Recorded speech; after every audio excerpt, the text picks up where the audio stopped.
Assalamualaikum warahmatullahi wabarakatuh. Sahabat Khalifah dimanapun Anda berada, pada hari ini kami bersama dengan Ketua Yayasan Pondok Rehabilitasi Khalifah Bekasi, kami ingin bertanya-tanya terkait dengan bagaimana sih seorang yang mengalami gangguan psikologi, gangguan perilaku, gangguan cemas, bagaimana dengan tindakan terapi yang tepat? Apakah konsul psikolog, konsul psikiater, ataukah hanya dengan penanganan ruqyah syariah? Bagaimana Ustadz kabarnya hari ini? Alhamdulillah sehat. Baik, alhamdulillah. Jadi tema kita hari ini adalah bagaimana bedanya penanganan terapi ruqyah syariah dengan konsultasi psikolog. Silakan Ustaz, pertanyaan pertama. Assalamualaikum warahmatullahi wabarakatuh. Alhamdulillah, hamdan syukuran thayyiban mubarakan fih sama Rabbuna wa yarda. Untuk penanganan di rumah terapi Khalifah berkaitan dengan psikologis, kami disinergikan dengan ruqyah syar'i. Jadi ruqyah ini pasien ini didekatkan dengan agama. Karena Al-Quran adalah sifat, obat, dibacakan Al-Quran, kemudian timbulnya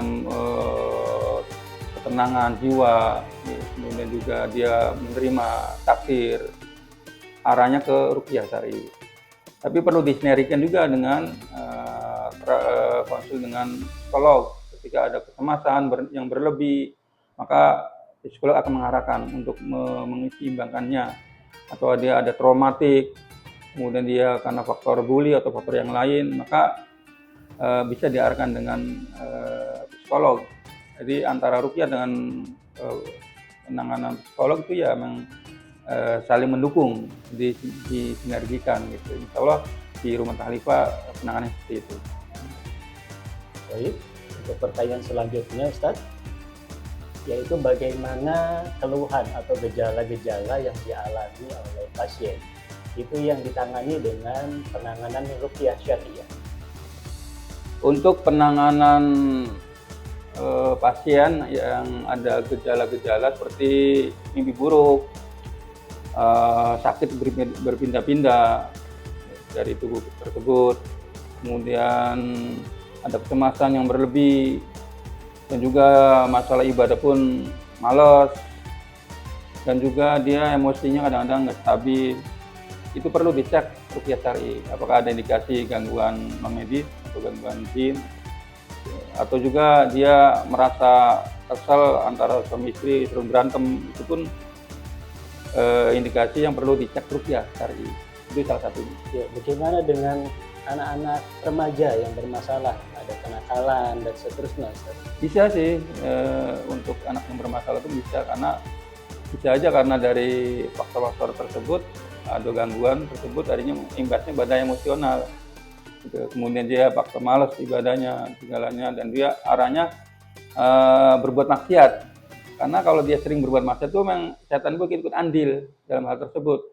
Jadi perlu diruqyah, perlu dicek apakah memang ada indikasi ke arah sana, apakah memang karena karakternya dia sendiri melakukan hal tersebut. Karena kalau dia melaksanakan atau melakukan perbuatan kemaksiatan berulang-ulang, kadang-kadang jin ikut andil dalam hal itu. Itu salah satunya perlu dicek ruqyah syar'i. Baik, selanjutnya Ustaz, ini terkait dengan gangguan yang sifatnya psikologis.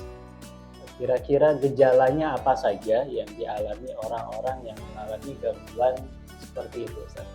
Ya, sering yang datang ke rumah terapi Khalifah mengeluhkan masalah-masalah psikologis, salah satunya cemas yang berlebihan, paranoid, takut yang berlebihan, kemudian timbul curiga pada orang selalu menghantui atau memantau atau mendominasi, istilahnya itu akan mencelakakan dirinya.